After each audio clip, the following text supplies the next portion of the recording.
Ya.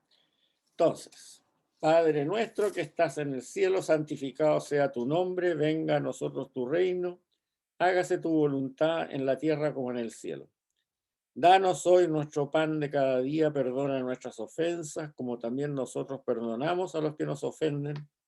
No nos dejes caer en tentación y líbranos del mal. Amén. Cuando veamos los evangelios sinópticos vamos a ver las dos versiones del Padre Nuestro que hay, que son bien interesantes. Esta es la que usamos habitualmente, es la del Evangelio de San Mateo, pero San Lucas tiene una versión algo distinta, pero eso lo vemos después.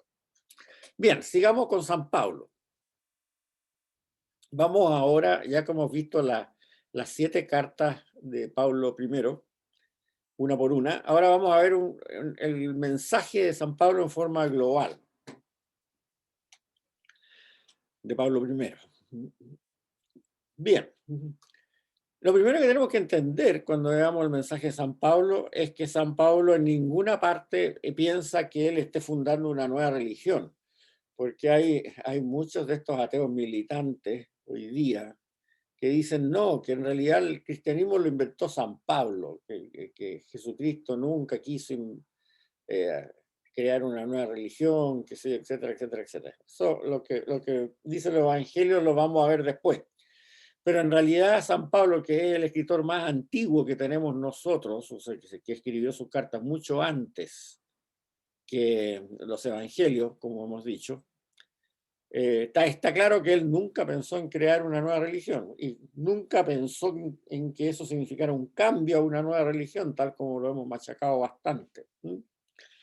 Pero él, ¿qué es lo que predica? Él predica el mismo mensaje que se puede deducir claramente de los evangelios, que es el reino de Dios ya está en medio de vosotros. Esa es, si podemos reducirlo a una sola frase, esa vendría a ser la idea central de San Pablo.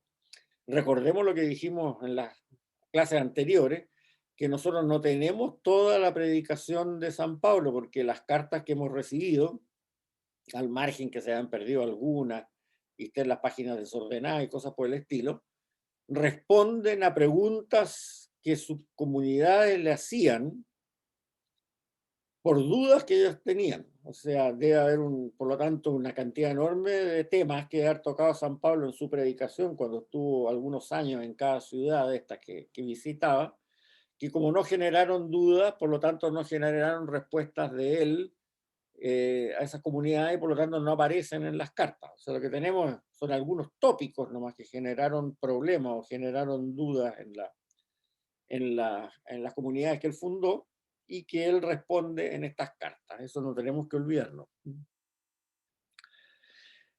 Pero el punto de clave en esta predicación de que el reino de Dios ya está en medio de vosotros es el hecho de la resurrección. Porque San Pablo estaba muy consciente que el anuncio del reino de Dios que está en medio de vosotros había tenido 3 fracasos anteriores. El primer fracaso de ese anuncio fue el fracaso de Juan Bautista, que predicaba lo mismo, preparando el camino, como dicen los evangelios, como dicen los salmos antiguos también, y los profetas, y fue decapitado. O sea, fracasó como la predicación de San Juan en el sentido que no dejó eh, un rastro sustentable en el tiempo. El segundo fracaso fue la predicación del mismo Señor en Galilea, que vamos a verlo también en detalle, eso en los evangelios, y que mucha gente lo siguió, pero en la práctica solamente consiguió que se adhirieran a él en forma más permanente 12 personas, que fueron los 12, los apóstoles, más algunos anónimos por ahí, pero en general no han sido más de 20, pero somos 12, porque es lo que nos nombran, y de los cuales uno todavía lo traicionó. O sea, en realidad fueron 11 solamente. Ese fue el segundo fracaso. Y el tercer fracaso, que era evidente en la época de San Pablo, antes, sin considerar la resurrección, fue cuando Jesús fue a Jerusalén a predicar y fue recibido muy bien el domingo de Ramos, pero 5 días después lo mataron. Entonces, eso habría significado un fracaso total de no ser, y ahí es el punto clave que hace hincapié San Pablo, porque Dios lo resucitó. Y eso es lo que vamos a ver, ese concepto es lo que vamos a ver en detalle en esta clase. Dios lo resucitó. Entonces, San Pablo acuña un término en eso, de que él predica la esperanza contra toda esperanza. O sea, estos 3 fracasos que había tenido la predicación del reino de Dios que está en medio de vosotros, no fueron tales porque Dios lo resucitó. O sea, Dios reafirmó que con esa resurrección, que ese era el camino que había que seguir predicando eso del reino de Dios ya está en medio de vosotros, ese mensaje. Por eso que él dice, predico en la carta a los romanos, predico la esperanza contra toda esperanza. O sea, la lógica debería indicar, la lógica humana, debería indicar que esa prédica del reino de Dios está en medio de nosotros, está destinada al fracaso. Pero sin embargo, Dios al resucitar al mensajero de ese mensaje, está indicando no, que ese es el camino correcto a seguir. Y por eso que él hace mucho énfasis en un texto que leímos de la primera carta a los Corintios, como testimonio, que dice, lo que transmití fue ante todo lo que yo ya había recibido, que el Mesías murió por nuestros pecados, como lo anunciaban las Escrituras, que fue sepultado y resucitó al tercer día, como lo anunciaban las Escrituras. Aquí la Escritura se refiere al Antiguo Testamento, porque no había otras. Que se pareció a Cefas, ya vimos quién era Cefas, y más tarde a los 12. Después se apareció a más de 500 hermanos a la vez. La mayor parte viven todavía, aunque algunos han muerto. Después se le apareció a Santiago, luego a los apóstoles a todos, y por último se le apareció también a mí como ha nacido a destiempo. Ese es el testimonio más grande que él puede decir para este mensaje que da del reino de Dios está en medio de vosotros. Y que nunca fue desmentido. O sea, estos 500 hermanos que vieron a Jesús resucitado, de los cuales habrán muerto a lo mejor 100, pero la mayoría todavía siguen vivos, como dice él, y nadie lo desmintió.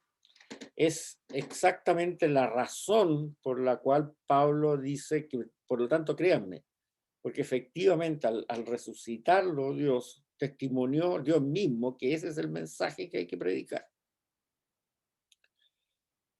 Entonces, bueno, él toma ese mensaje, ¿no es cierto?, y lo predica hacia las naciones, ¿eh? Como ya lo vimos. Pero ¿por qué había fracasado este mensaje antes 3 veces? Y ahí Pablo se da la explicación que él reconoce y se da cuenta que la situación del mundo en ese momento es una situación orientada hacia la perdición total.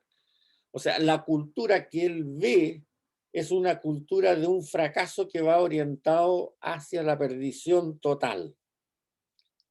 Y eso lo define él en base a ciertos términos que siempre los pone en mayúscula y en singular. Eso es muy importante, porque nosotros a veces lo interpretamos mal. Yo ya le voy a explicar por qué. Dice, en el mundo hoy día reina la injusticia, la impiedad, el pecado o la maldad.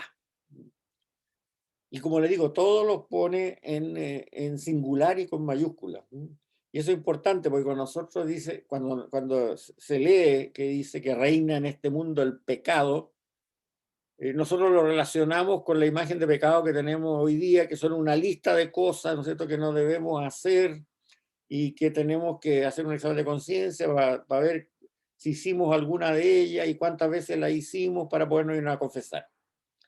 Él no está pensando en eso, él está pensando en el pecado como una categoría social. ¿Mm? Por eso que lo pone en mayúscula y siempre en singular. ¿Mm? Y eso es contrario a lo que él llama la verdad, que también la pone con mayúscula y en singular. O sea, es una categoría de conocimiento, de adhesión, la verdad. No es un conjunto de dogmas ni nada por esto, es actuar en verdad, actuar honestamente, pudiéramos decir también. ¿Mm?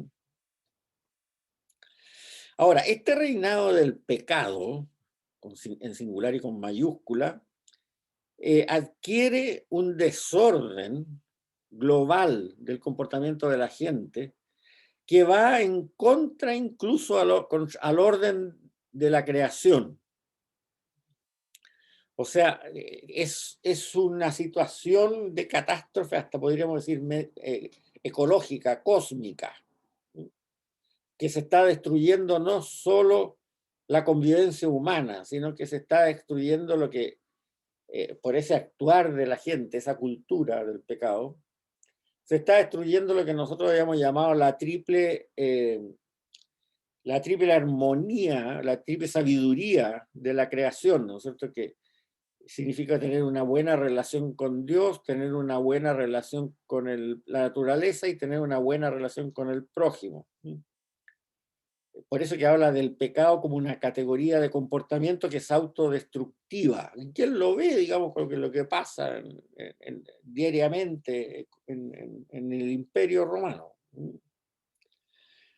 Entonces, el pecado para él atrae su propio castigo, porque esa triple destrucción de la convivencia humana, de la convivencia con Dios y de la convivencia con la naturaleza, trae odios, trae hambre, trae hambrunas, trae, en fin, todas estas cosas. Por lo tanto, esta situación del pecado como categoría de comportamiento causa la propia autodestrucción del ser humano.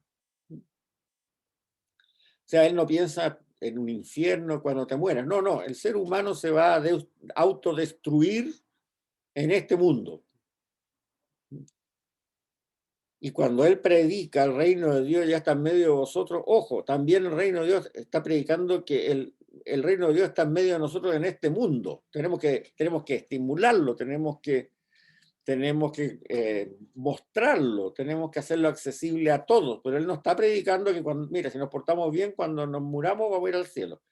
Lo entiende así también, pero no es el objetivo de la prédica. El objetivo de la prédica, igual que en los evangelios, es esta.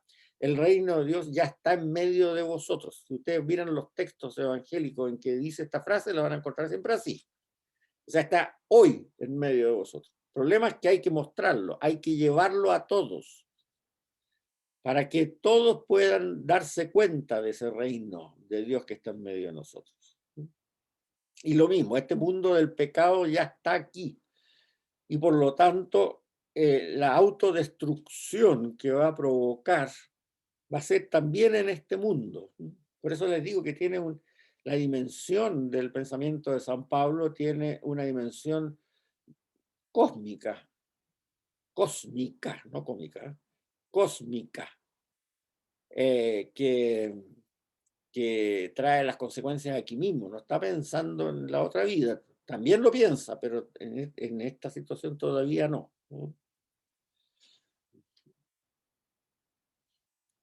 Por eso que habla de que con esta autodestrucción del ser humano. O sea, si ustedes se fijan, el pensamiento de San Pablo tiene una vigencia hoy día, pero fenomenal, de lo que estamos viendo entre el virus y el calentamiento global y todas estas cosas.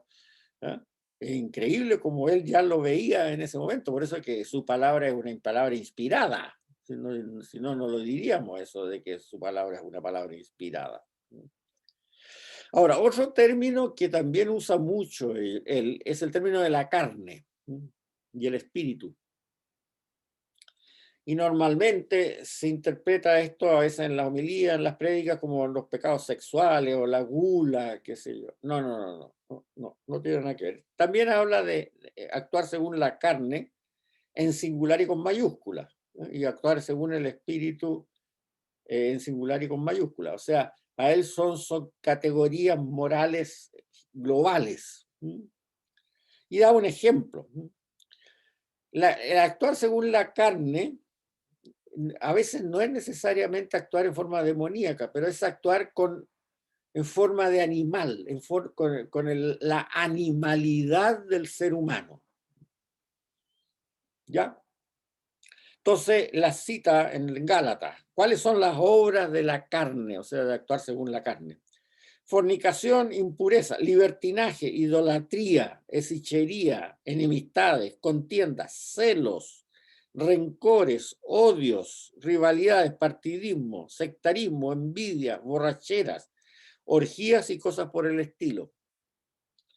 Fíjense bien que de acuerdo a lo que nosotros muchas veces nos predica como los pecados de la carne, de esta lista de 1, 2, 3, 4, 5, 6, 7, 8, 9, 10, 11, 12, 13, 14, 15 cosas que él le especifica, que es actuar según la carne, solamente 2 o 3 serían los que nosotros pensamos que significa pecados carnales hoy día, como ser la fornicación, las orgías, las borracheras, gula, qué sé yo.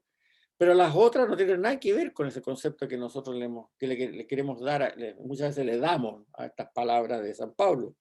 Por ejemplo, la idolatría, las enemistades, los celos, las contiendas, los rencores, las rivalidades, el partidismo, el sectarismo que se da tanto hoy día, las envidias, qué sé yo, no son las que relacionamos normalmente con los pecados de la carne, pero para él sí son, porque es la forma en que el ser humano actúa debido a su animalidad. ¿Ya? Como actuaría, qué sé yo, un león con el otro león de su tribu, o algo así, digamos. Sin esa racionalidad que da la inteligencia humana. Aunque sí, puede haber racionalidad en eso también. O sea, cuando se habla de sectarismo, evidentemente se está pensando en una actitud para conseguir más poder, seguramente. Y eso también lo hace la gente con inteligencia, digamos, ¿no? Pero es una reacción animal, tal como el líder de una manada trata de imponerse a los otros de la manada, digamos, para San Pablo. Y yo prevengo, dice, que si los que obran así no heredarán el reino de Dios. En cambio, el futuro del espíritu, o sea, actuar según el espíritu es lo contrario de actuar según la carne, es amor, alegría, paz, comprensión, serviciabilidad, bondad, lealtad, amabilidad y dominio de sí mismo. O sea, contrapone el actuar según la carne, producto de la animalidad del ser humano, y el actuar según el espíritu. Ese es el concepto que él tiene. Y por lo tanto dice, tenemos que cambiar. La muerte y resurrección de Cristo, como lo vamos a ver un poquito más adelante en esta misma clase, para él significa un ejemplo también para nosotros, en el sentido que tenemos que enterrar con la cruz de Cristo nuestra animalidad, nuestra actuación según la carne, y resucitar con Cristo actuando de acuerdo al Espíritu. Y lo dice. Y los que son de Cristo Jesús han crucificado su carne con sus pasiones y sus deseos. Una frase poética muy bonita, pero se entiende. O sea, la conversión significa pasar de una forma de actuar según la carne a una forma de actuar según el Espíritu, tal como Cristo murió y resucitó. Hay que matar al hombre viejo y resucitar de acuerdo al hombre nuevo. El otro término paulino también, que él usa mucho y que también se entiende mal, es la muerte. La muerte con mayúscula y en singular, igual.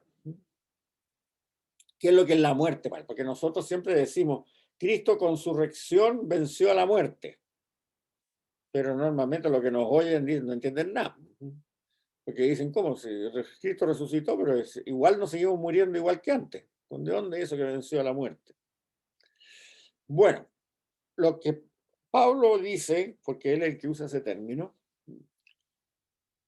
no es, cuando se refiere a la muerte, no se refiere a la muerte física, como ya se puede deducir un poco de lo que hemos hablado hasta este momento.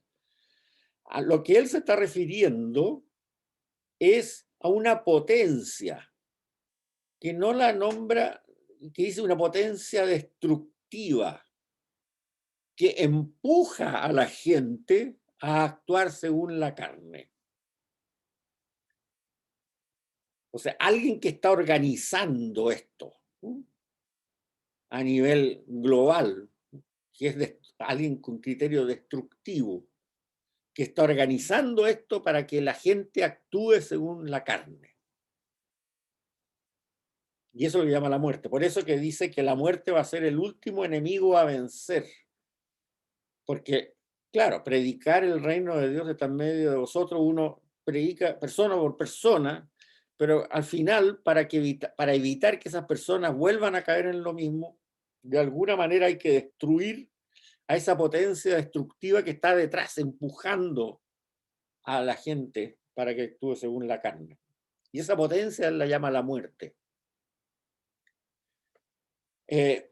San Juan Pablo II hablaba más o menos un concepto parecido y él llamaba la cultura de la muerte. Ahora, San Pablo no habla que sea una potencia demoníaca, no usa ese término, pero usa de una potencia destructiva y una potencia, o sea, alguien que tiene cabecita, que está empujando para allá. Ahora, volviendo a la actualidad del mensaje de San Pablo, yo creo que hoy día eso está más absolutamente claro, totalmente. O sea, si uno mira, por ejemplo, el caso del aborto, si uno mira el proceso de cómo se ha ido evolucionando la aprobación del aborto en nuestro país, que es lo que vemos todos los días, ¿no es cierto? Y la forma que se ha ido vendiendo la idea, y uno analiza un poco lo que pasó en España hace 5, 8 años atrás, y lo que pasó en Estados Unidos hace 15 años atrás, y lo que pasó en otros países, qué sé yo, y lo que está empezando a pasar a lo mejor en otros países que esto está más retrasado todavía, qué sé yo, en África o algo por el estilo. Se ve que la metodología es exactamente la misma, o sea, aquí no se ha inventado nada nuevo en lo que pasa en este país en este momento. El proceso es muy simple, que se empieza por las tres causales, después se hace propaganda, se empieza a mostrar casos en la tele de personas que están sufriendo mucho por esto, bla, bla, bla, bla, bla, bla, bla, bla. Y primero se aprueban las tres causales y después se aprueba el aborto libre en cualquier circunstancia y en cualquier periodo de tiempo de gestación. Es exactamente igual, o sea, el patrón se calca, pero idéntico. Entonces no van a decir que eso ocurre por generación espontánea en cada país. No, porque si fuera por generación espontánea en cada país tendría una particularidad diferente de promoción del aborto, pero exactamente la misma. O sea, alguien la diseñó en alguna parte en el mundo hace 20 años atrás y la está calcando aquí a medida que sea poniendo madura la cosa en algún país por el adoctrinamiento previo, qué sé yo. Acuérdense de las famosas conferencias del Cairo y de Pekín que hubieron hace 20 años atrás. Ahí está todo. Entonces, eso es lo que llama la muerte, San Pablo. Esa potencia que está empujando y que está coordinando por todos lados. Y que, bueno, yo por lo menos digo, hay que ser ciego para no darse cuenta que es así. Eh, Incluso han aparecido algunos libros que hablan de teorías, ¿no es cierto?, conspirativas, que le echan la culpa, qué sé yo, a Soros, a George Soros, de todo esto. Bueno, no sé si sean ellos.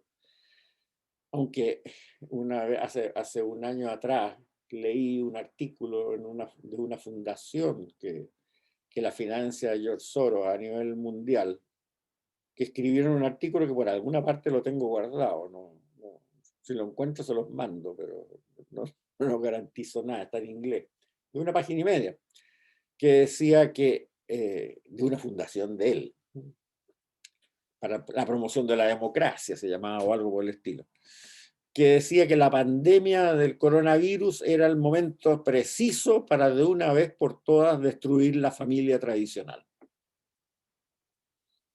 O sea, para allá vamos. Bueno, eso es lo que San Pablo denomina la muerte. Juan Pablo II hablaba de la cultura de la muerte, pero para San Pablo, no sé si hayan interpretado lo mismo los dos. Si uno habla cultura de la muerte, se interpreta más bien como una especie de cosa, de moda intelectual. En cambio, para San Pablo no, es una potencia destructiva, alguien que está organizando esto detrás. Y que por lo tanto es el último enemigo a vencer. No es la muerte física, por lo tanto eso de que Cristo venció la muerte hay que entenderlo en esta forma. Ahora, el reino mesiánico, que está en medio de nosotros, implica mostrar un Dios cercano y accesible, que era exactamente lo contrario de lo que ocurría en la cultura occidental de esa época, ya fuera romana, griega, persa o lo que fuera. El dios de la cultura de esa época era un dios arriba, ¿no?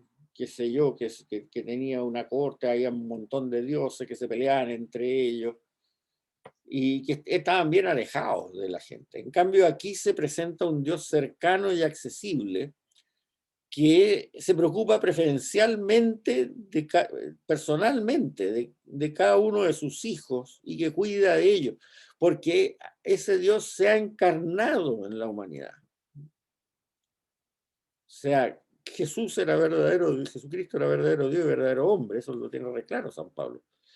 Y por lo tanto asume los problemas de la humanidad, porque él pertenece también a la humanidad. No es un señor que vive en el Monte Olimpo, no. Y por lo tanto siempre es una buena noticia para los excluidos, los desarraigados, los enfermos, los pecadores, los marginados, las mujeres que en ese momento estaban muy marginadas, los extranjeros eran los principales destinatarios de la predicación de Jesús y por lo tanto pasan a ser también los principales destinatarios de la predicación de San Pablo. Era la gente que no podía contar con el apoyo de una familia patriarcal, como eran las familias de aquel tiempo. Por lo tanto, el núcleo central de la predicación de Jesús, y por lo tanto la predicación de San Pablo también, no es la observancia de una serie de preceptos o dogmas, como la observancia de la Torá, el que él critica tanto para que se le impongan a los paganos, ¿no es cierto? O la búsqueda de una pureza ritual, o la santificación del individuo a través del culto. Esas son tres cosas que no dice nunca que estén mal, sino están bien, pero no es eso lo esencial, dice San Pablo, sino que lo esencial de la predicación de Jesús, según San Pablo, y tiene toda la razón, es la imitación del actuar de Dios. O sea, cristiano para él es el que imita el actuar de Dios. Tal como dice en una frase del Evangelio, que en alguna parte la cita, no textual, pero la cita. Amad a vuestros enemigos y orad por los que os persiguen. De este modo seréis dignos hijos de vuestro Padre Celestial, que hace salir el sol sobre los buenos y malos y manda la lluvia sobre justos e injustos. O sea, el cristiano para San Pablo, el centro de la predicación de Cristo es la imitación del modo de actuar de Dios. Y esa imitación consiste en eso, no preocuparse no tanto en que uno sea puro o impuro, a través del culto o la observancia fría de algunos mandamientos, qué sé yo, cosas de ese tipo, o ser muy puro en los ritos, qué sé yo, etcétera, sino que es la imitación del actuar de Dios. Vale decir, preocuparse de los mendigos, desarraigados, enfermos, pecadores, marginados, mujeres, extranjeros, qué sé yo, etcétera. Esa es la imitación del actuar de Dios. Por lo tanto, en términos un poquito más modernos, lo que predica San Pablo no es una ortodoxia, o sea, una predicación clara de dogmas. Lo que predica es una ortopraxis, o sea, una explicación clara de modos de actuar, observando esa ortodoxia, obviamente. No es al lote la cosa. Es la imitación del actuar de Dios. Ahora, esto también había muchos profetas del Antiguo Testamento que lo dijeron, ¿no? Si no crean ustedes que el Antiguo Testamento es lo que ustedes piensan, es mucho más interesante de lo que ustedes piensan. Los que no han seguido el curso, si Dios nos da salud y hacemos el curso del Antiguo Testamento después, les aconsejo que lo sigan. Por ejemplo, el profeta Amós del Antiguo Testamento dice: detesto y rehúso sus fiestas, no me aplacan sus reuniones litúrgicas. Por muchos holocaustos y ofrendas que me traigan, no los aceptaré ni miraré sus víctimas cebadas. Retiren de mi presencia el barullo de los cantos. No quiero oír la música de la cítara, sino que fluya como agua al derecho y la justicia como arroyo perenne. Ahí yo les puse en la nota número 44 de la página 50 una traducción al lenguaje del siglo XXI. Unos caería re bien. Léanlo ustedes. O sea, y ese es un poco, hoy día se ve claramente eso, o sea, en muchos, hoy día, ya esto ha bajado un poco, hay que reconocerlo, pero cuando recién asumió el Papa Francisco, él empezó a predicar exactamente igual como predicaba San Pablo en sus cartas, y por Dios que lo criticaron. O sea, hubo hasta cardenales que los trataron de hereje al Papa Francisco, y que tenía que renunciar, y que sé yo, que volver Benedicto, una serie de barbaridades espantosas. Y lo único que hacía el buen Papa Francisco es citar a San Pablo, y a citar a San Mateo. Le gustaba mucho las bienaventuranzas, que ya la vamos a ver cuando veamos el caso de San Mateo. Entonces, eso ha disminuido. Hoy día ya en general lo atacan bastante menos porque se han dado cuenta efectivamente que tenía mucha razón. Pero yo me acuerdo que hubo cardenales, y no uno, sino que varios, que hicieron circular una carta por todo el mundo, incluso la firmaron varios teólogos chilenos que yo conocía, de que le exigían renunciar por hereje. Bueno, por eso les digo, estas cosas hoy día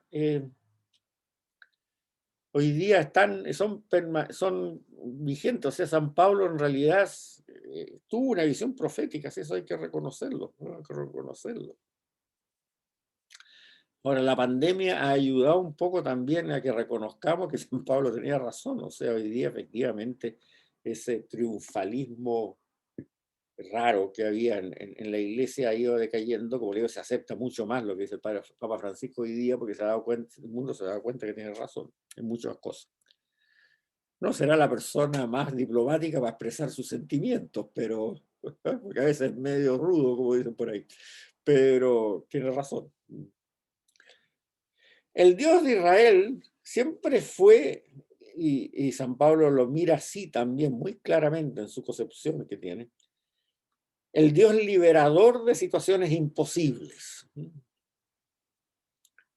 O sea, el caso de Jonás, por ejemplo, y muchos otros casos, el liberador de situaciones imposibles.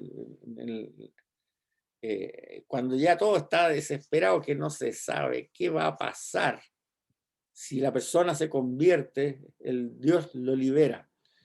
Esa imagen del Dios de Israel la aborda San Pablo y por lo tanto la pone también. Por eso que es la esperanza contra toda esperanza.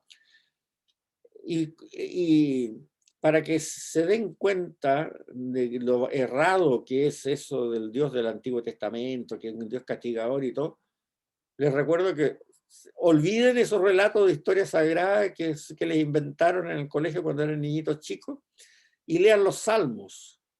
Los salmos que hoy día se leen en todas las misas todos los días, y si ustedes siguen la liturgia de las horas, también las leen todos los días, salmos distintos, son todos unos salmos que crean esperanza, que piden ayuda a Dios con esperanza. El Dios castigador no aparece en ningún salmo, y son 150. Y esos salmos son las oraciones que se recopilaron de las oraciones que hacían los judíos todos los días, inventaban sus poetas, entre ellos David y otros, qué sé yo, porque hay otros que no son de salmos que no son de David, pero no importa, están entre los 150 y son todos salmos con la idea de pedir misericordia con esperanza. Ese es el tema fundamental. Ahora, la muerte de Jesús en la cruz, como vamos a ver de ahora en adelante, en esta misma clase, implicaban esa entrega total por los pobres, los menesterosos, etcétera, etcétera. O sea, implicaba el seguir hasta las últimas consecuencias su mensaje del reino de Dios que está en medio de vosotros. Él no se corrió de las consecuencias del mensaje, como diríamos en Chile hoy día. Y ese es un ejemplo importantísimo que San Pablo destaca. Y por eso que él también está dispuesto a correr ese mismo riesgo, como pasó, porque lo mataron igual. Y como le pasó a San Pedro, y como le pasaron a todos los apóstoles, y como le pasó a los primeros cristianos. Hay que predicar este mensaje de esperanza contra toda esperanza, aunque resulte en el martirio, tal como Jesús lo mostró con su ejemplo. Y eso lo dice bien claro en los relatos de la pasión, los evangelios, ¿no es cierto? Cuando Pilato le dice, ¿tú eres rey? Y dice, sí, yo soy rey, pero no pienso llamar a una división de ángeles para que me proteja, porque mi reino no es de este mundo. Entonces, ese ejemplo Pablo lo tiene muy claro, y los apóstoles lo tenían muy claro, y así murieron todos. Ahora, ese tránsito del mundo viejo dominado por el pecado y la muerte, ambos en mayúscula y en singular, hacia una nueva creación, producto de la resurrección, las comunidades originales de la época paulina lo celebraban este tránsito liberador mediante dos ritos fundamentales. Y ahí empieza la nueva liturgia, distinta a la del judaísmo tradicional. El rito bautismal, que simbolizaba dicho tránsito, que pasas tú de la muerte a la vida, o sea, de ser un súbdito de esa potencia destructiva que se llama la muerte, a ser un ser humano que actúa según el espíritu. Eso significa ese tránsito. El bautismo y el rito del banquete o la cena del Señor, que se actualizaba la última cena para cada comunidad. Eso eran las dos nuevas liturgias que había. Y para eso el bautismo era un bautismo por inmersión. Era un bautismo por inmersión y bien simbólico, porque es inmersión total. Porque lo que hacía la persona que se bautizaba, en esa época llevaba una túnica nomás, ¿no? Se sacaba la túnica y quedaba desnudo, y botaban la túnica antigua, como botar sus antiguos vestidos. Se sumergía en el agua bautismal y eso simbolizaba que se lavaba entero, él quedaba perdonado de todos sus pecados. Y después salía de esa pila bautismal, que era una piscinita, digámoslo así, y le ponían una túnica nueva, pero blanca, para decir que quedaba absolutamente como recién nacido desde el punto de vista espiritual. Ese era el rito del bautismo en esa época. Y era normalmente de adultos, ¿no? Porque eran conversos. Después empezó el bautismo de los niños, cuando ya la generación siguiente de cristianos bautizaba a sus hijos de la misma forma. Vamos a ver ahora qué significa esto de la muerte de Cristo. Pero para eso tenemos que entender qué es lo que significaba la religión oficial romana. La religión oficial romana, es cierto, era politeísta, aceptaba a todos los dioses de todo el mundo, no había ningún problema, pero sobre eso había una religión política oficial. El emperador se adoraba como hijo de Dios. Eso era sumamente importante, lo que se llama la teología imperial romana. ¿Y por qué? Porque era el salvador del mundo que había traído la paz en la tierra. Por eso él se consideraba siempre al emperador como el hijo de Dios. Él había traído la paz en la tierra, había salvado al mundo trayendo la paz. Ahora, veamos cuál era la paz. Y eso era tan real que todos los años, para el cumpleaños del emperador, en cada ciudad siempre había una estatua del emperador y cada pater familia, o sea, cada padre de familia en esa ciudad, tenía que echar incienso a la estatua del emperador y adorarla. O sea, no era algo simbólico, no, era real. El emperador es un dios vivo que ha traído la paz y es el salvador del mundo. Ahora, en esos mismos rituales del cumpleaños del emperador, se dejaba claro que esa paz era producto de la victoria militar de Roma.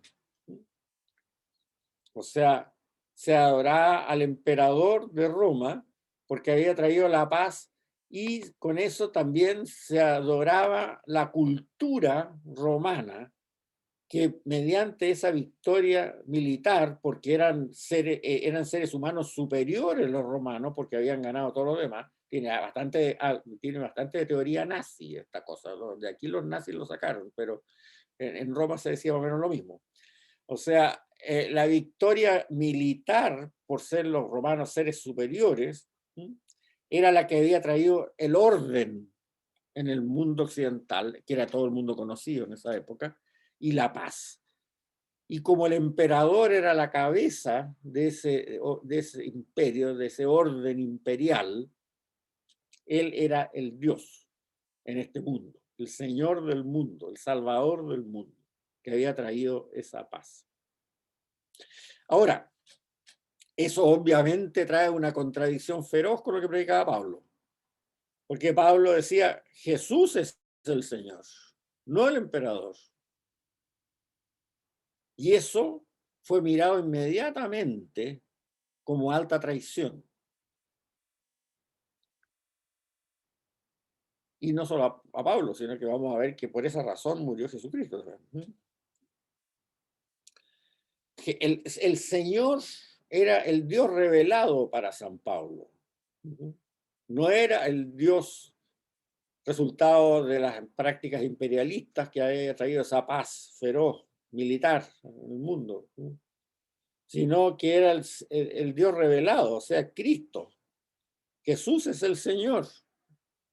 Y el reino de Dios está en medio de vosotros. No es el imperio romano el que se está predicando. Se está predicando el reino de Jesús revelado está en medio de vosotros. Por lo tanto, el imperio romano no es el reino del dios César.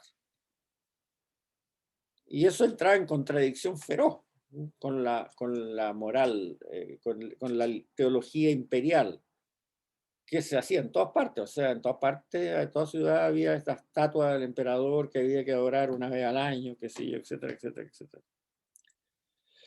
Por lo tanto, no sorprende que los cristianos al final terminaran todos ejecutados por los romanos, al igual que fue Jesús. Y eso explica bastante bien, de acuerdo a lo que dicen los mismos evangelios, ¿no? ¿Por qué fue ajusticiado Jesucristo? Los dirigentes judíos se asustaron mucho por la recepción que tuvo el Señor en el Domingo de Ramos.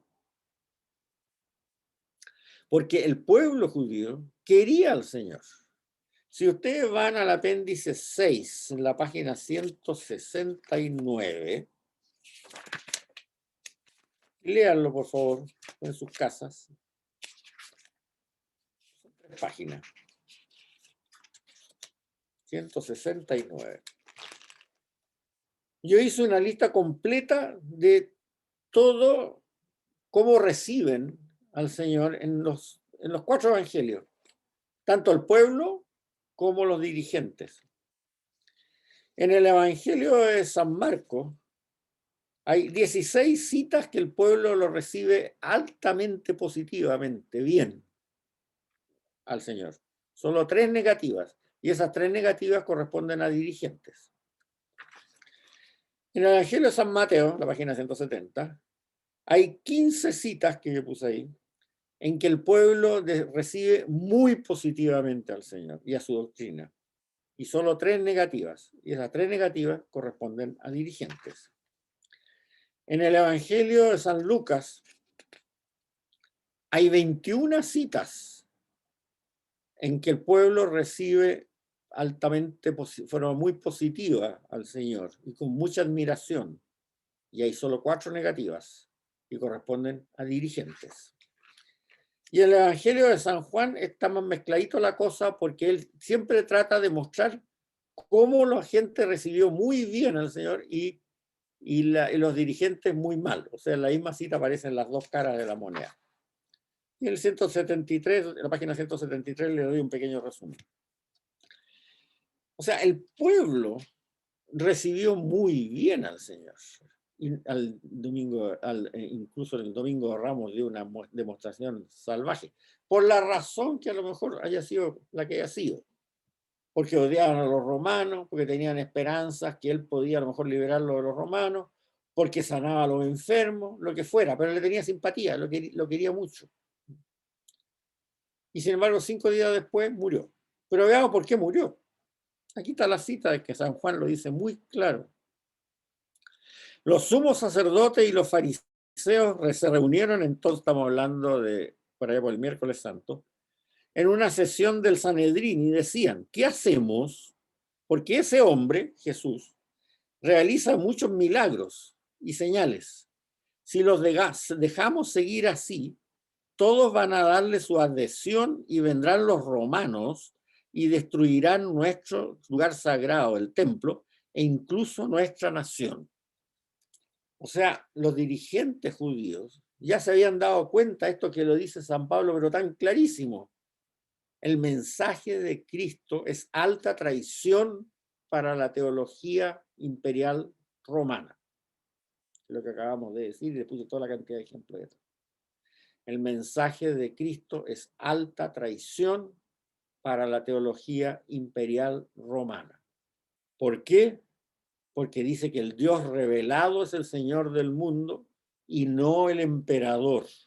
Y el único que va a poder traerle paz al mundo es si los que lo siguen, vale decir los cristianos, no instauran el reino de Dios en esta tierra, haciendo que todo el mundo siga el mensaje de ese Dios revelado que trajo Jesucristo. Si no es así, la muerte, esta potencia destructiva, va a destruir la paz romana. Esa es la esencia del mensaje que predicaba Pablo y la esencia del mensaje que predicaba Cristo. Y esto lo entienden muy bien los sumos sacerdotes fariseos en la reunión de Sanedrín. ¿Qué hacemos? Porque ese hombre realiza muchos milagros. Si lo dejamos seguir así, todos van a darle su adhesión y vendrán los romanos y destruirán nuestro templo e incluso nuestra nación. Que fue lo que pasó el año 70, por lo menos, como lo vamos a ver. Pero uno de ellos, que era Caifás, siendo sumo sacerdote el año aquel, les dijo, ustedes no saben nada de nada, ni calculan tampoco lo que les conviene, que un solo hombre muera por el pueblo y no que perezca la nación entera. Así que ese día acordaron matarlo. Un gran gentío judío supo que estaba allí y acudieron no solo por Jesús, sino también para ver a Lázaro, el que había resucitado entre los muertos. Los sumos sacerdotes también habían decidido dar muerte también a Lázaro, porque a causa de su resurrección muchos judíos iban y creían en Jesús. O sea, no es que el pueblo dejara de admirar a Jesús entre el domingo de Ramos y el Viernes Santo. Nada que ver. Es sencillamente que los dirigentes judíos se dieron cuenta del riesgo que estaban corriendo, tal como pasó el año 70, que mataron a millones de judíos los romanos en la insurrección del año 70. Solamente 35 años después, ¿no?, de la resurrección del Señor, como lo vamos a ver seguramente en la próxima clase. Ustedes han oído un dicho que se usa mucho en castellano, y cuando algo se resuelve así de escondidas y que afecta a mucha gente, se dice, eso se resolvió entre gallos y medianoche. ¿Lo han oído todo eso? Levanten la mano los que lo han oído. ¿Ya? A eso se refiere, pues. O sea, ese Sanedrín decidió la muerte de Jesús entre gallo y medianoche, tal como dice el relato de la Pasión, gallo y medianoche. ¿Por qué? Porque cantó el gallo, se hizo de medianoche y San Pedro negó al Señor 3 veces antes de cantar al gallo. ¿Sí? De ahí viene esto. ¿Y por qué lo hicieron entre gallo y medianoche? Para que al día siguiente, cuando se hiciera el día de Viernes Santo, cuando se hiciera la ejecución de Jesús, ya hubieran llegado las tropas romanas en Jerusalén y hubieran puesto, como en los toques de queda, lugares con gente con la lanza y todo lo demás, para que el pueblo se quedara tranquilito y no hiciera nada, y no se le ocurriera hacer una especie de revolución para liberarlo. Esa es la razón por qué esto se hizo entre gallo y medianoche. Y efectivamente así ocurrió. Pilato entendió clarísimo el mensaje cuando preguntó, ¿así que tú eres rey? Le dijo, no, el rey de este mundo, que no soy de este mundo, bla, bla, bla, le dijo el Señor, etc. Seguramente Pilato debe haber pensado que estaba medio loco, pero bueno. Pero ¿qué fue lo que le dijeron los dirigentes judíos inmediatamente después? Si tú liberas a este hombre, te vamos a acusar al César, porque este ha dicho, pues nosotros no tenemos otro rey que no sea el César. Y ahí Pilato se liquidó de susto, porque él tenía bien claro, como había pasado en otras provincias que habían habido conatos de resurrección, que cuando había un conato, perdón, de revolución, que cuando había un conato de revolución contra el gobierno del emperador, el emperador mandaba tropas fuertes, destruía la insurrección, y el primero que crucificaban era el gobernador que había antes, que había permitido que eso ocurriese. Entonces, Pilato entendió re claro el mensaje. Bueno, este estará muy loco, pero lo crucifico igual. No quiero correr riesgo. Y lo crucificó. Ahora,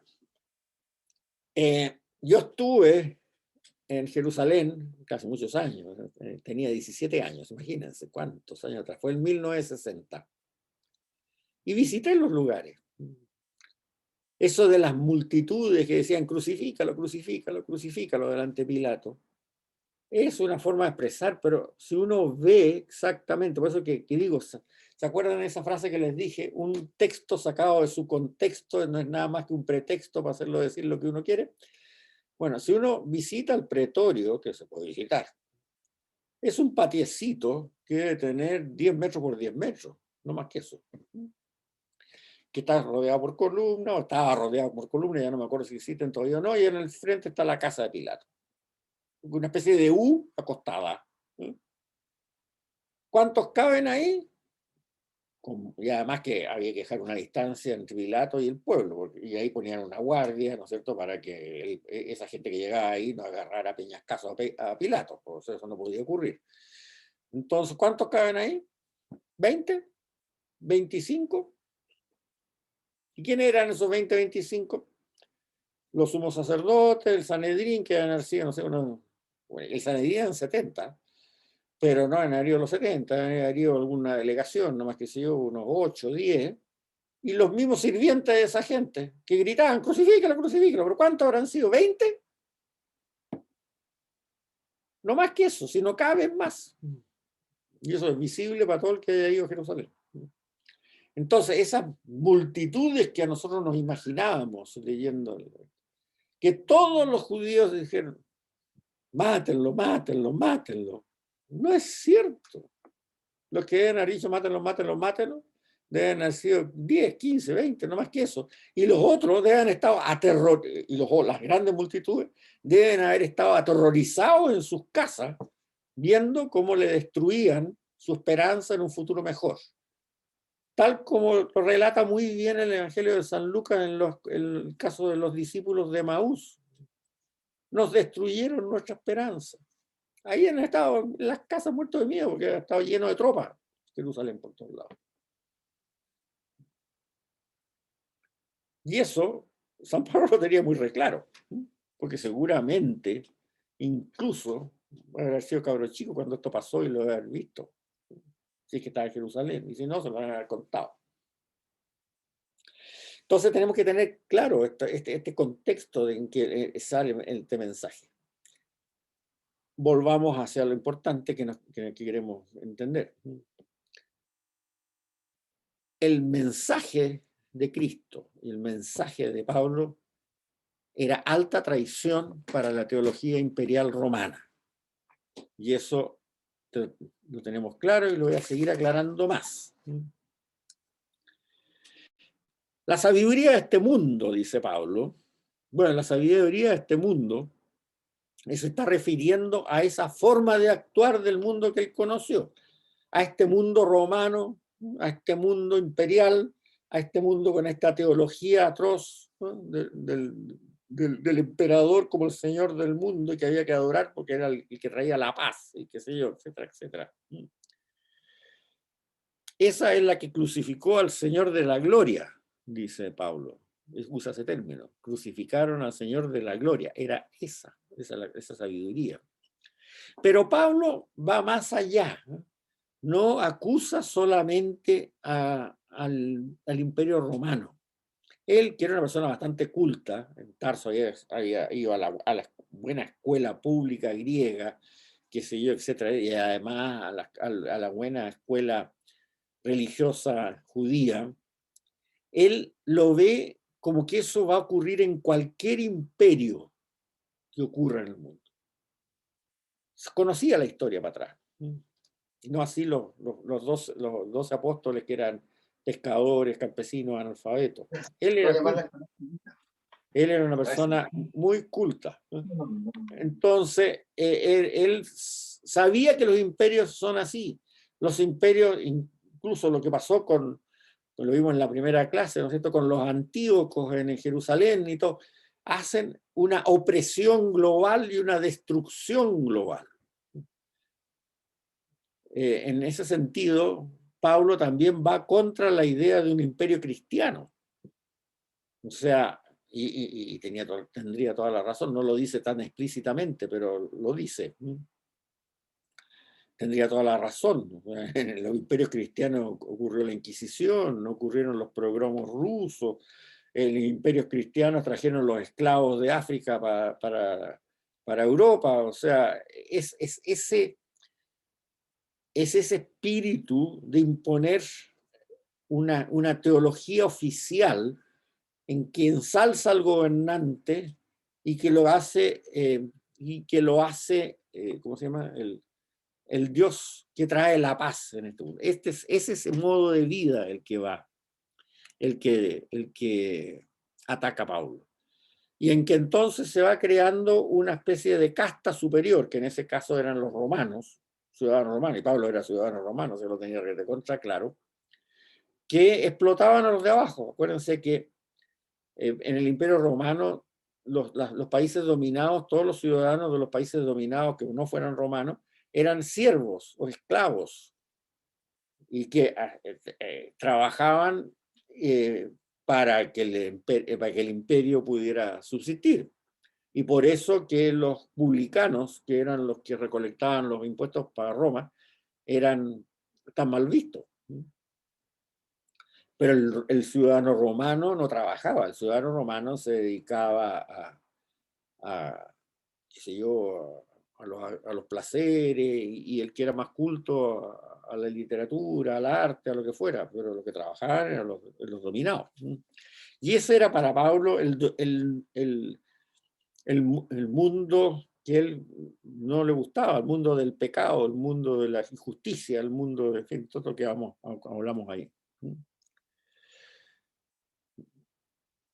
El emperador era el dios de esta teología, y por lo tanto era el que se proclamara Dios de una teología distinta, era considerado una traición vital. Y la crucifixión, ojo, era el castigo que se le daba a aquellos que contravenían a la religión oficial, a la teología imperial romana, al reconocimiento del emperador como el dios de la paz y el dios de la libertad pacífica. No se usaba para otros castigos, era solamente para ese tipo de delitos. Y se hacía con la máxima crueldad, porque no solamente era un castigo para el crucificado, sino era una cátedra, un ejemplo, una indicación clarísima para toda la población de donde venía el crucificado, de que no se les ocurriera hacer algo semejante y seguir a alguien que tuviera esa idea. Por eso que la crucifixión se hacía siempre en la cumbre de un cerro, para que toda la ciudad y todo el pueblo pudiera verla. Y se dejaba el cuerpo durante varios días colgado de la cruz. En el caso de los judíos se permitía, por la tradición religiosa judía, sacarlo antes del anochecer.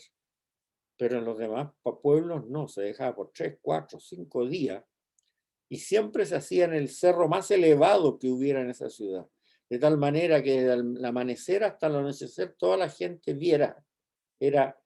No era solo castigo al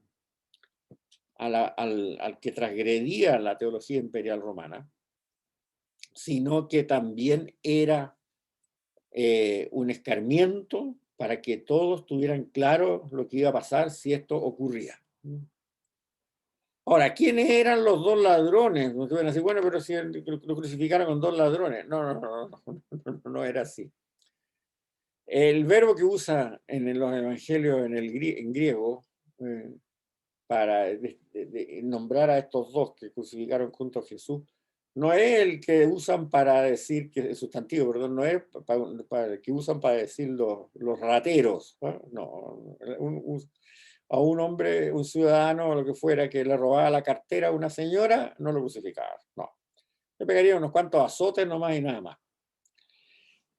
El término que se usa para describirlos es un salteador de caminos originado políticamente. Eso es el término. Y se traduce por ladrones, pero no. Lo correcto es salteador de caminos por razones políticas. O sea, había una intención política de destruir la base de sustentación romana, y por eso asaltaban los caminos, y sobre todo, piensen ustedes un poco lo que está pasando hoy día en el sur de Chile con los camiones de madera y toda esta cosa, ese tipo de personas. Entonces tenían claramente una intención política antirromana, y por eso los crucificaban. Pero no era un ladrón común y corriente, no era un ratero, ¿no? Eso ténganlo claro. Entonces, ¿qué es lo que pasa? Que tanto en el libro de los Hechos de los Apóstoles como en las cartas de San Pablo aparece un término. ¿Quién es Cristo? Cristo fue aquel ejecutado por Roma, pero vindicado por Dios. ¿Qué significa eso? fue ejecutado por Roma por desafiar la teología imperial romana, pero Dios le dio la razón porque lo resucitó al tercer día. Y eso significa vindicado por Dios.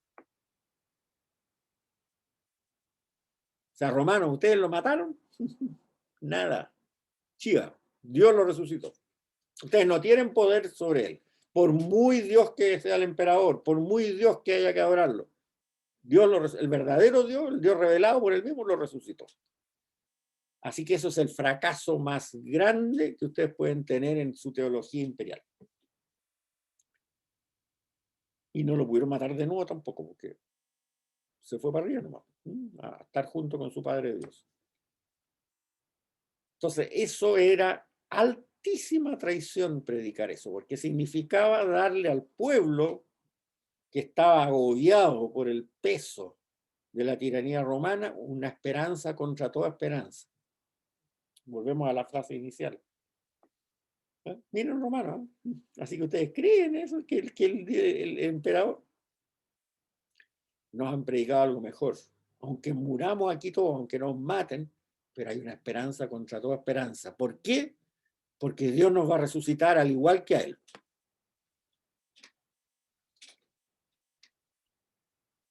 Y eso era una bomba de tiempo para la teología imperial romana. Por lo tanto, la conclusión clara que sacan las personas a las cuales Pablo predican es: Jesús es el Señor y el César no lo es. Ya, esto quiero que lo piensen, lo mediten, lo relean y lo relean bien, porque es seguramente una gran novedad para muchos de ustedes, digamos. ¿Cuál era el gran peligro que significaba el cristianismo para Roma?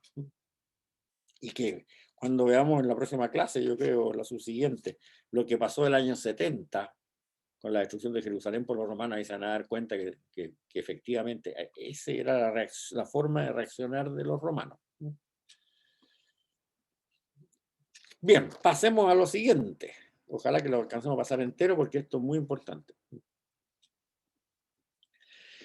Hay un tema que se predica mucho y que se entiende mal de San Pablo, que es lo que se llama la expiación vicaria de Cristo. La expiación vicaria, lo vamos a escribir ahora, no se conocía ese tema en los primeros 1000 años del cristianismo, pero surgió a raíz de un libro que escribió San Anselmo de Canterbury en el año 1097, o sea, 1000 años después de todo esto que estamos relatando, que se llama Cur Deus Homo, o sea, ¿por qué murió Cristo? ¿Por qué se hizo hombre? Perdón, no por qué murió Cristo, ¿por qué se hizo hombre Cristo? Y él se trata de explicar con eso cuál fue la razón de que Cristo se encarnara. Y explica el pecado original de la siguiente manera. Veamos, hace un silogismo en 4 pasos. Lo voy a explicar bien despacito para que todos lo entendamos. Dice: por nuestra desobediencia a Dios todos somos pecadores. Hasta ahí no hay ningún problema. Todos pecamos porque todos desobedecemos a Dios. Está claro. Pero el perdón exige que se dé una compensación. El hecho de que Dios perdone el pecado sin un pago implicaría que a él no le importaría seriamente el pecado. Estoy citando textual. Por lo tanto, debe pagarse el precio de nuestra desobediencia. Bien. Puesto que Dios es un ser infinito, nuestra deuda es infinita. Por lo tanto, nadie finito puede pagar el precio, pues solo un ser infinito podría pagar una deuda infinita. Ahí ya se está metiendo en Honduras. Y termina: de ahí la necesidad de Jesús como encarnación de Dios. Él es el único ser infinito cuya muerte como sacrificio vicario, o sea, en vez de, paga el precio de nuestra desobediencia. De este modo podemos ser perdonados. Bueno, el problema de este raciocinio, que es muy propio de la filosofía, una mezcolanza entre filosofía griega y filosofía germánica, es que deja a Dios con una crueldad infinita también, como consecuencia. O sea, Dios Padre queda tan ofendido por el pecado nuestro, que la única manera de poderse tranquilizar después de esa ofensa tan grande es que alguien infinito, vale decir, la segunda persona de la Trinidad encarnada, pague ese precio infinito de nuestra desobediencia. Y por lo tanto, esa es la razón de que muere en la cruz de una forma tan horrorosa. La conclusión que uno saca inmediatamente es que eso es imaginarse al Padre Dios de una crueldad infinita. Porque en los evangelios no nos dicen eso. ¿Quién es el Padre Dios en el evangelio? El Padre del Hijo Pródigo. Padre Hijo Pródigo, cuando llega el Hijo Pródigo, no le dice, ahora te voy a degollar para perdonarte. No le dice eso. Sino, ¿qué es lo que dice el Padre del Hijo Pródigo? Primero lo esperaba todos los días mirando arriba, a ver, llegará, ya. Cuando llegó, llegó, venga acá, lo abrazo, le esto, que sé yo, todo lo demás, preparen un banquete, etcétera, etcétera, etcétera, etcétera, vístanlo bien, pónganle un anillo, que llegó, ha muerto y ha vuelto a la vida. Esa es la reacción del Padre del Hijo Pródigo. Y esa es la relación, por eso esa parábola, es la reacción de Dios. Pero según lo que dice Anselmo Canterbury, interpretando mal a San Pablo, obviamente, es que lo debería haber degollado cuando llegó yo, haberle ofrecido un sacrificio. Llegó. Estoy total, tan ofendido que... Entonces, hay que tener cuidado, porque San Pablo habla mucho a veces en términos propios de cómo se hablaba en esa época en términos retóricos. Había escuelas de retórica que enseñaban a hablar bien la gente con argumentos, que sé yo, etc. Y ahí había una serie de reglas de simbología que se podían usar, pero que no necesariamente las entendemos nosotros así. Además, aquí se nota claramente la influencia del derecho de los bárbaros germánicos en San Anselmo. Pues estamos en la época que recién los germanos estaban civilizando. Pensemos que en la época, el momento que San Anselmo escribe esto en Canterbury, recién había sido la llegada de los normandos a Inglaterra. La batalla de Hastings fue en el año 1067 y el libro lo escribió en 1097, 30 años después. Y en el derecho germánico medieval se establecía claramente que el que debía satisfacer una afrenta tenía que ser alguien de la misma jerarquía del ofendido. No podía ser cualquiera. O sea, si un campesino ofendía gravemente al rey, no bastaba con que el campesino le diera explicaciones, no, sino que tenía que ser el duque o el marqués o el conde del territorio de ese campesino el que diera las explicaciones y pidiera perdón al rey por la ofensa de ese campesino que le había hecho. Y si el rey no aceptaba esas explicaciones, ese conde, duque o marqués, qué sé yo, de ese territorio, se iba desterrado. Aunque no conocieran, ni siquiera tuviera idea de qué es lo que le dijo el campesino ese que ofendió al rey. Entonces, aquí aparece claramente reflejado esto, ¿no? O sea, para poder Dios Padre ser satisfecho de esa ofensa, tenía que ser alguien de su misma jerarquía el que reparara la ofensa. Y por eso se llama sacrificio vicario, porque se dice entonces Jesús murió en reemplazo de nosotros, vicariamente en plazo de nosotros. Ahora bien, bueno, como le digo, esto se entiende distinto a como la imagen de Dios que dan en los mismos evangelios, eso está claro, ¿no? O sea, aquí hay una explicación que no es correcta de algunas frases de San Pablo. Ahora, ¿cómo explica muchas veces San Pablo el significado de la cruz? La cruz es el árbol de la vida, es decir, el mundo fue creado, según lo que dice el Génesis, no de acuerdo a la sabiduría de este mundo, sino que la cruz es el significado que hace San Pablo de nuestro paso de la cruz de Cristo a la resurrección, que significa una reconversión, dejar en la cruz de Cristo todo nuestra maldad anterior, nuestra actitud carnal y seguir hacia el espíritu. Ahora, ¿qué significa morir por alguien y un sacrificio? Son dos cosas totalmente distintas en esa época. Se los voy a leer porque se entiende mucho mejor. Morir por alguien y sacrificio son conceptos que por sí mismos no implican la idea de sustitución, o sea, la idea de una muerte vicaria. Y lo podemos comprobar tanto en el lenguaje cotidiano como en el mismo lenguaje de la Biblia. Cuando decimos que una persona muere por otra, raramente pensamos que muere en lugar de la otra. Hay un solo caso, sí, que se lo voy a decir después. Más bien, lo que queremos decir es que muere por ella, por su beneficio, a una costa de la propia vida. Una madre arriesga su vida e incluso muere para salvar a su hijo de una casa en llamas. Podemos decir que la madre muere en lugar del hijo, pero con ello no entenderíamos que muere en sustitución del hijo, sino más bien que ha dado su vida por él, es decir, que ha muerto para que el otro pueda vivir. Y eso es muy cierto. O sea, una madre da la vida por su hijo, sacándolo de su casa en llamas, y a lo mejor muere a consecuencias de eso la madre y se salva el hijo, porque las llamas le afectaron mucho, qué sé yo, etc.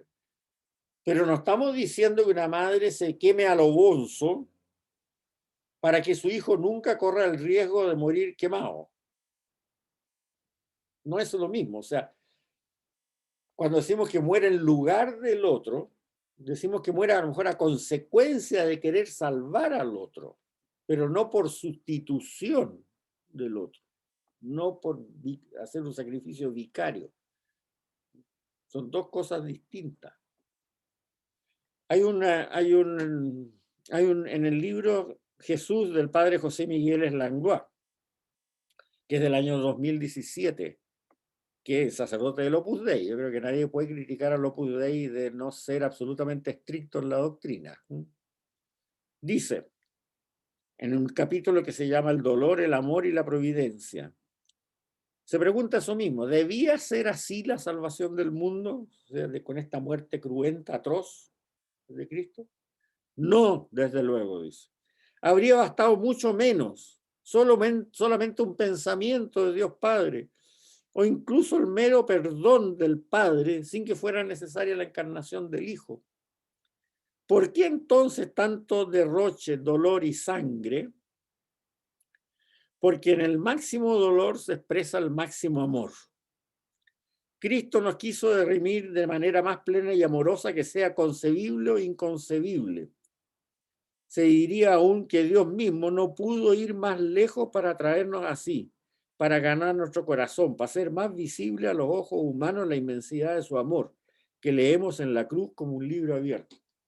Tiene toda la razón.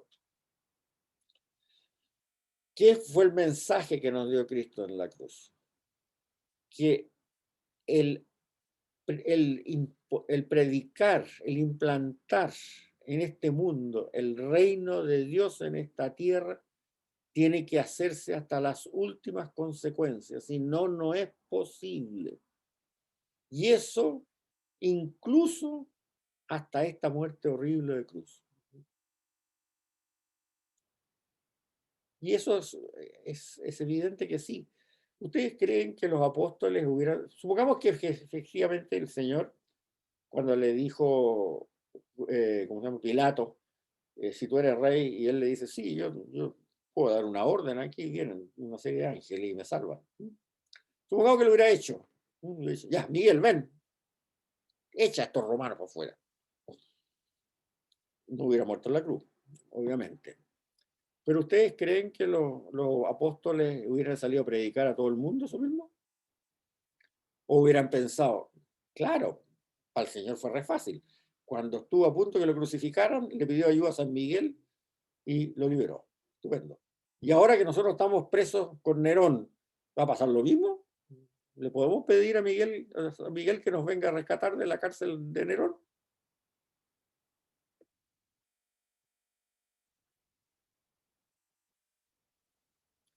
Ahora, en la historia de la humanidad conozco un solo caso de un sacrificio vicario humano. Bueno, ahora había más, lo ignoro. Que es el caso de San Maximiliano Kolbe. Eso es un sacrificio vicario. Porque los nazis sortearon a quienes iban a matar en esa vez por, por haber hecho una pequeña insurrección en Auschwitz. Y salió elegido un hombre, un varón, que era padre de familia. Y Maximiliano Kolbe levantó el dedo y le dijo, mátenme a mí y dejen a este libre, porque él es padre de familia y yo como sacerdote no tengo una familia. Y entonces los nazis dijeron, ok, tú quedas libre y tú mueres. Y eso es exactamente lo que dice la razón que da Anselmo Canterbury. Pero en general, cuando se habla como yo le leí ahí del sacrificio de una madre que saca a su niño de las llamas, digamos así. No es un ofrecimiento vicario. Entonces, espero que entiendan bien esa diferencia. Y por lo tanto, San Pablo, cuando se refiere a eso, también se refiere de la manera en que también se refiere a San Lucas con el hecho de la parábola del hijo pródigo. Pero se entiende mal. Aquí yo le puse varias notas en estas páginas. Le leí solamente al padre José Miguel Ibáñez, que lo encuentro muy interesante. Y como le digo, nadie puede pensar que el Opus Dei está haciendo cosas raras doctrinalmente. Porque al contrario, se le critica que es demasiado doctrinal. Entonces esa opinión a mí me convence mucho, la encuentro muy bonita. Pero hay varias otras que les pongo ahí, varias notas que conviene que las lean. Que las lean. Para que esto les vaya quedando poco a poco cada vez más claro. Ahora, si nosotros nos ponemos a pensar en las consecuencias que tiene ese pensamiento de San Anselmo de Canterbury, se llega a cosas bastante incomprensibles también. Olvidémonos del sacrificio vicario en este momento. Pero la primera conclusión que él mismo saca después es que si Adán no hubiera pecado, Jesús no se hubiera encarnado nunca, porque no habría sido necesario que viniera. Y eso ya, yo lo creo bastante difícil de entender en la teología cristiana, digamos así. O sea, la encarnación no puede depender de un plan B, ¿ah? Del Dios Padre, digamos así. ¿Qué hago ahora? Pecó Adán. Bueno, vamos a encarnar al verbo. No, yo creo que Dios planifica las cosas de una forma mucho muy superiores a eso.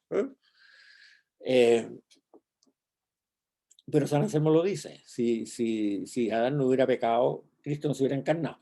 Y eso además contradice totalmente a lo que dice una carta de Pablo II, que es la carta eh, a los colosenses. Si ustedes van al documento que yo les mandé sobre las cartas de Pablo, cuídenlo, van a ver en el índice que sale al principio, que hay una página que se llama apéndice. Y el primero que sale en ese apéndice, después de la carta a los romanos, con el número 14, es el himno antiguo a los colosenses. Y después viene el himno antiguo a los efesios. En el himno antiguo a los colosenses habla claramente de la culminación de la creación en lo que nosotros llamamos el cuerpo místico de Cristo, ¿no? Los que han tenido un curso de catecismo, eso lo deben saber, ¿no? Y eso, o sea, una recapitulación de toda la creación en Cristo, en que Cristo pasaría a ser la cabeza y la creación el cuerpo, la iglesia el cuerpo. Y eso obviamente es algo independiente de que Adán haya pecado o no haya pecado, es algo que es una cosa que teológicamente la iglesia la ha aceptado siempre. Y la otra consecuencia también medio rara que se podría sacar directamente de una deducción lógica de las teorías teológicas de San Anselmo de Canterbury, es que si por lo tanto Cristo no se hubiera encarnado de no haber pecado Adán y Eva, no habría existido la Virgen Santísima. ¿Y se imaginan ustedes que pudiera haber una teología cristiana en que no hubiera existido la Virgen Santísima?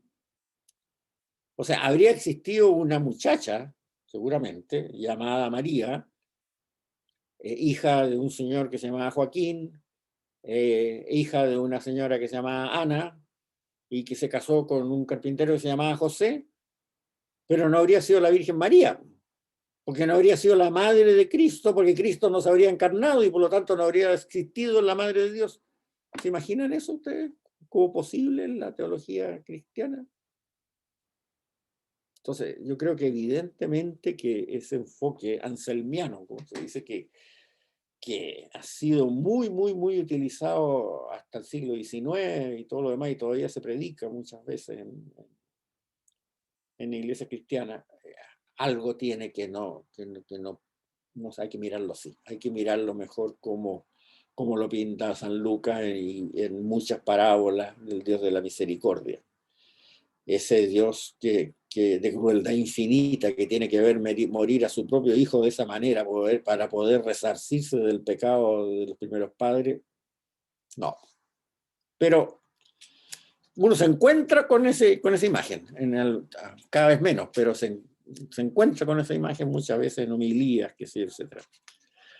Bueno, vamos a quedar hasta la página 55 y ahí vamos a seguir con el tema de San Pablo todavía. Espero terminarlo, Pablo 1, en la próxima clase, porque el himno de los filipenses, que vamos a empezar a ver ahí, es lo que se llama el credo de Pablo. Y ahí todo esto van a ver ustedes, todo lo que hablé en la clase pasada y todo lo que hablé ahora, van a ver cómo cuadra perfectamente en la predicación de San Pablo. Y ojalá que les cuadre tan perfectamente que les motive a leer las cartas de San Pablo, pero en el orden realmente que fueron escritas para que se pueda entender esto. Porque si no, no se entienden mucho. Así que vamos a quedar aquí en la página 55 a la mitad. Vamos a ver qué es lo que dicen a ustedes, si han planteado algunas preguntas.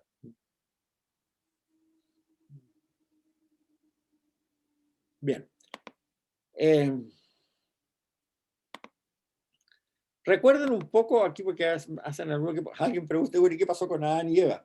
Bueno, recuerden un poco el documentito que les mandé sobre la ascensión del Señor en la iglesia judío-cristiana. Ahí está claro explicado qué es lo que pasó la gente que era justa, los justos, en el sentido de los que seguían la predicación la revelación del mensaje de Dios del Antiguo Testamento, entre los cuales se encontraba San José, San Juan Bautista y otros. Eso es muy interesante porque si ustedes se fijan, este es un mosaico de un lote de piedrecitas que si uno lo empieza a mirar en globo, empieza a cuadrar, y eso es lo importante. Y empieza a cuadrar sin que se modifique nada de lo esencial. Por eso que a veces este progresismo que algunos quieren tener, de cambiar algunas cosas que salen en el Evangelio, no hay que cambiar nada. Es cuestión de tener bien claro el sentido con que se dijeron estas cosas en el contexto preciso y cuadra todo bastante bien. Bien. Eso, ¿eh? Así que repasen, porque se debe haber quedado bastantes preguntas en la mente. Y como siempre, mándenme todas las preguntas que quieran. Póngale el gato curso NT 2021 en el encabezado del mensaje, porque si no recibo 20, 25, 30 mensajes después de una clase, y si no los puedo clasificar donde deben, se me pierden. Y todo el que quiera que me le mande la clase en audio de nuevo, ya pídamelo, pero pídanmelo, porque si no también, si me dicen, mándamela a mí, se me olvida, ¿no? Que me llegue el email correspondiente. Eso. Bueno, muchas gracias, pues. Muchas gracias a Hasta ustedes. aquí llegamos. Gracias, Un saludo a Ignacio. todos. Gracias. Muchas gracias. Gracias, Juan Gracias, Ignacio. profesor.